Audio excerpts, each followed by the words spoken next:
මෙන්න මේ හේතුව හින්දා තමයි ඔයාට කාටවත් රැට දොරවල් අරින්න එපා කියන්නේ.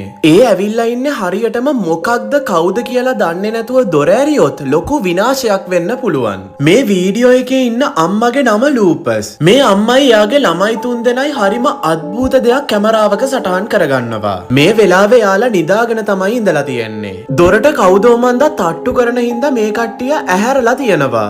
දැන් මේ සිද්ධියට අමතරව මෙයාලට මේ වගේ අමුතු අద్භූත සිද්ධීන් වලට මීට කලිනුත් මුහුණ දෙන්න වෙලා තියෙනවා. මෙයාලා හිතන විදිහට මෙයාලට මේ වගේ අద్භූත සිද්ධීන් වලට මුහුණ දෙන්න වෙලා තියෙන්නේ එයාලා මේ ජීවත් වෙන පැත්ත ගොඩාක් මන්තර ගුරුකම් කරන පැත්තක් නිසා කියලා. මෙයාලා ගොඩාක් වෙලාවට කළු පාට අద్භූත ඡායාවල් වගේ දේවල් දැකලා තියෙනවා කියලා කලිනුත් කියලා තියෙනවා. එක දවසක් මෙයාලා ගැස්සිලා ඇහැරෙන්නේ එයාලගේ දොර ගාව පූසෙක් කෑ ගහනවා වගේ ඇහුණු නිසා. එයාලා එකපාරටම කැමරා එකත් අරගෙන මේක රෙකෝඩ් කරන්න පටන් ගන්නවා. එතකොට මෙන්න මේ දේ කැමරාවේ සටහන් වෙනවා.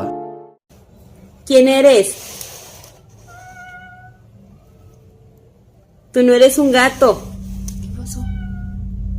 ¡Ay, qué es esto! Vete de aquí, ¿quién eres?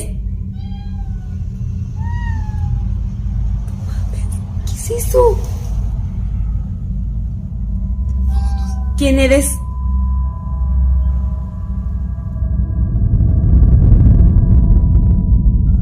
Tú no eres un gato. Te ordeno que te vayas de mi casa. ඔයාලට මේක සම්පූර්ණ වීඩියෝ එක බලන්න කරන්න තියෙන්නේ අපේ TikTok page එකට ගිහිල්ලා මෙන්න මේ icon එක ක්ලික් කරන්න.